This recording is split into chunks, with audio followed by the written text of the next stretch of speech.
प्यारे बच्चों, आज हम भारत में प्रमुख पठारों का अध्ययन करेंगे।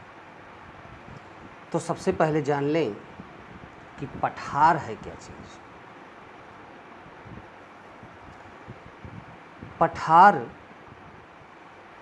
सामान्य भूमि से ऊंचे किंतु सपाट और पथरीली भूमि होती है। इसकी ऊंचाई समुद्र तल से सामान्यतः 600 मीटर होती है। तो आइए देखें कि भारत में कौन कौन से पठार और कहाँ कहाँ पाए जाते हैं। परीक्षा की दृष्टि से इन पठारों से हमेशा एक क्वेश्चन आयोग पूछता रहता है। सबसे पहले देखें मालवा का पठार। मालवा का पठार जैसा कि चित्र में मानचित्र में देखें, मालवा का पठार मध्य प्रदेश और राजस्थान में,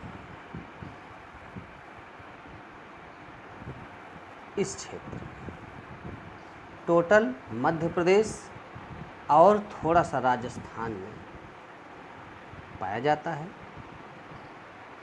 इसकी विशेषता यह है कि ये बड़े बड़े बीहड़ों तथा उत्खात भूमि का निर्माण करता है। इसका ढाल उत्तर की ओर है, अर्थात यहाँ से निकलने वाली नदियाँ जो चंबल, बेतवा, काली इत्यादि नदियाँ उत्तर की ओर प्रवाहित होते हुए यमुना में मिल जाती हैं।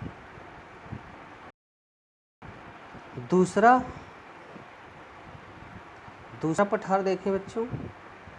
दूसरा पठार बुंदेलखंड का पठार है। बुंदेलखंड का पठार देखें। बुंदेलखंड का पठार उत्तर प्रदेश के ललितपुर से लेके मिर्ज़ापुर तक विस्तृत है, अर्थात यह उत्तर प्रदेश और मध्य प्रदेश दोनों में पाया जाता है। इसकी विशेषता यह है कि यह उत्तर प्रदेश के 9 जिलों में पाया जाता है। बुंदेलखंड का पठार भी इसका ढाल उत्तर की ओर है, जिसकी नदियाँ सीधे गंगा में अपना जल प्रवाहित करती हैं। तीसरा पठार देखें बच्चों। तीसरा पठार बघेलखंड का पठार है। बघेलखंड का पठार देखें बच्चों, ये मध्य प्रदेश और छत्तीसगढ़ राज्यों में पाया जाता है। मध्य प्रदेश और छत्तीसगढ़ राज्यों में पाया जाता है। चौथा पठार झारखंड में और थोड़ा बिहार में पाया जाता है। ये है हजारीबाग का पठार। हजारीबाग का पठार बिहार तथा झारखंड में विस्तृत है।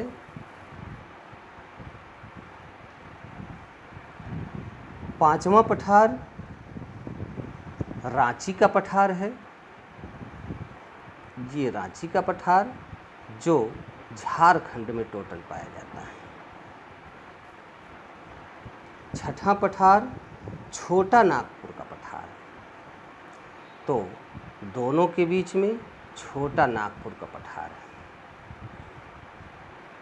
ध्यान रहे, इन तीनों पठारों का जो ढाल है पूरब की ओर है, क्योंकि यहाँ की नदियाँ पूरब की ओर बहती हुई, जैसे दामोदर नदी, सुवर्णरेखा नदी, ब्राह्मणी नदी इत्यादि नदियाँ इसी पठार से निकलते हुए ये हुगली या बंगाल की खाड़ी में मिल जाते हैं।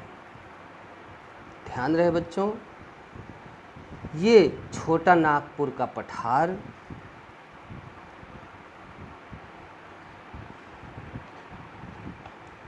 सर्वाधिक खनिजों का भंडार है, अर्थात इसमें लोहा, कोयला तथा अनेक प्रकार की खनिज तत्व विद्यमान है। अगला पठार देखिए बच्चों, 7वां बस्तर का पठार। ध्यान रहे बच्चों, बस्तर जिला ये छत्तीसगढ़ का एक जिला है।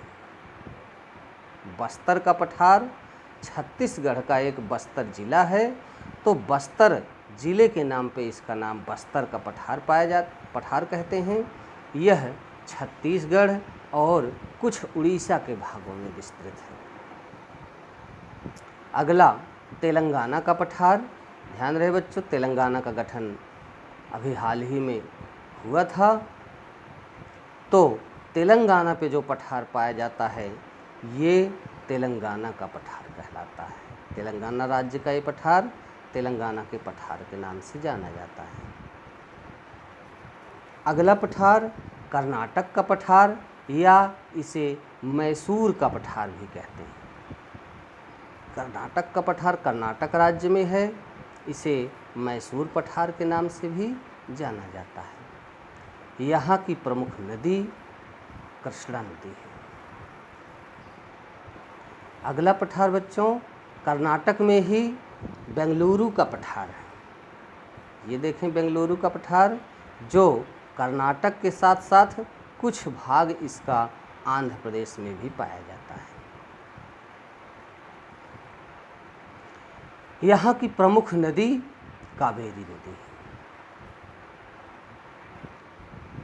अगला बच्चों, अगला पठार मेघालय का पठार है, जो कि पूर्वोत्तर भारत में मेघालय राज्य में पाया जाता है।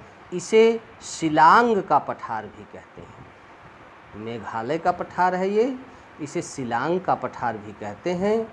यहाँ की प्रमुख नदियाँ गारो, यहाँ के प्रमुख पर्वत गारो, खासी, जयंतिया। तो इस पठार का नाम मेघालय का पठार या शिलांग का पठार कहलाता है। ध्यान रहे बच्चों कि यह शिलांग का पठार दक्षिण के पठार का भाग है, जो मालदा गैप द्वारा अलग हो गया है। एक पठार और देखें बच्चों, गुजरात राज्य में कच्छ और काठियावाड़ क्षेत्र में एक पठार पाया जाता है। इसका नाम है कच्छ का पठार या काठियावाड़ का पठार।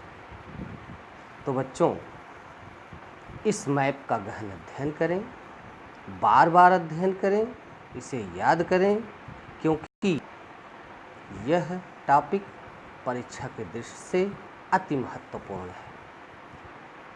हमारे नए वीडियो को तुरंत पाने के लिए चैनल को सब्सक्राइब करें, दोस्तों को शेयर करें एवं लाइक करें।